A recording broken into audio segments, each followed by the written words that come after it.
আসসালামু আলাইকুম ভিউয়ার্স, ফিরে এলাম খুব সিম্পল একটা রান্না নিয়ে শিফা কিচেনে। এটা রান্না করার জন্য আমার এখানে 3টা ডিম ফ্যাটানো আছে, আলু সিদ্ধ করা আছে, এটাকে আমি ম্যাশ করে নিব, আদা বাটা আছে, পেঁয়াজ কুচি, পরিমাণ মতো লবণ, মরিচ কুচি, টমেটো কুচি, আর এখানে পরিমাণ মতো হলুদ, মরিচ, ধনিয়ার গুঁড়া আর কিছু গরম মশলা।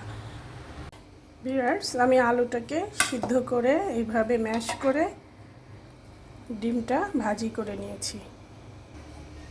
ভিউয়ার্স, আমি এখন প্যানে তেল বসিয়ে দিয়ে এর মধ্যে একে একে করে পেঁয়াজটা দিব, দিয়ে পেঁয়াজটা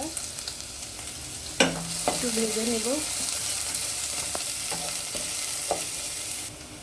এবার এর মধ্যে দারচিনিটা দিয়ে দিব,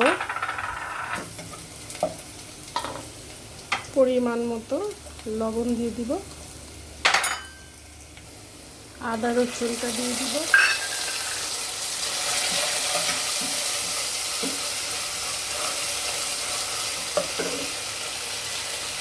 এবার টমেটো কুচিগুলো দিয়ে দিব,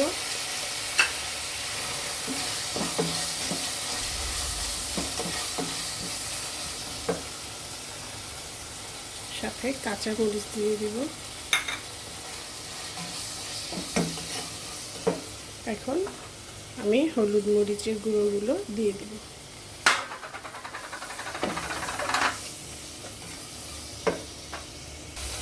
এখন আমি সামান্য একটু পানি অ্যাড করব।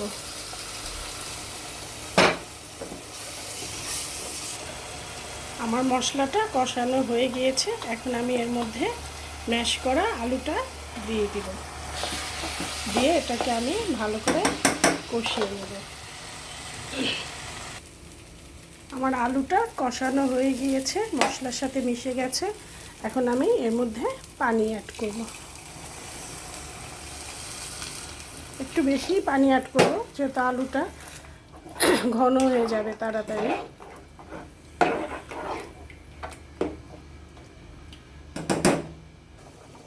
আমি এখন ডিম ভাজাগুলো এর মধ্যে ছেড়ে দিব।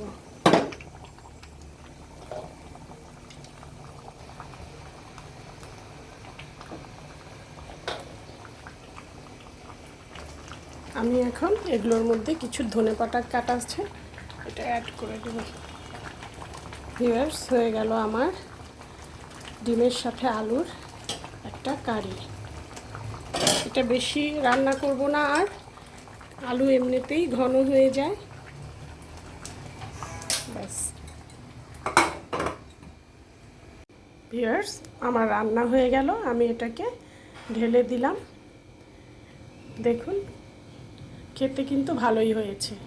ভিউয়ার্স, রান্না যদি ভালো লাগে প্লিজ লাইক, শেয়ার, সাবস্ক্রাইব করবেন। সবাই ভালো থাকেন। আল্লাহ হাফেজ।